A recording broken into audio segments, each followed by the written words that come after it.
Takže čaute, podarilo sa mi zohnať samca Aphanopelemon semani, adultného samca, dospelého, takže budeme páriť naše samičky.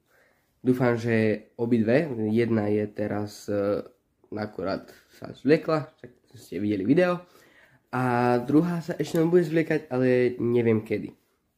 A na toho samca ešte budem musieť chvíľu počkať, lebo to mám od takého českého chovateľa jedného. A momentálne je na dovolenke, takže musím počkať, kým príde. A keď príde, tak mi ho pošle a môžete sa tešiť na párenie. Potom samozrejme budem dávať updaty, ako to je s tým, a potom bude, dúfam, otváranie a bude video aj kelinkovanie tým pádom. Takže máte sa na čo tešiť. Síce to dokopy bude trvať veľa, ale dúfam, že sa všetko podarí a budete mať čo pozerať. Takže máte sa dobre. Čaute.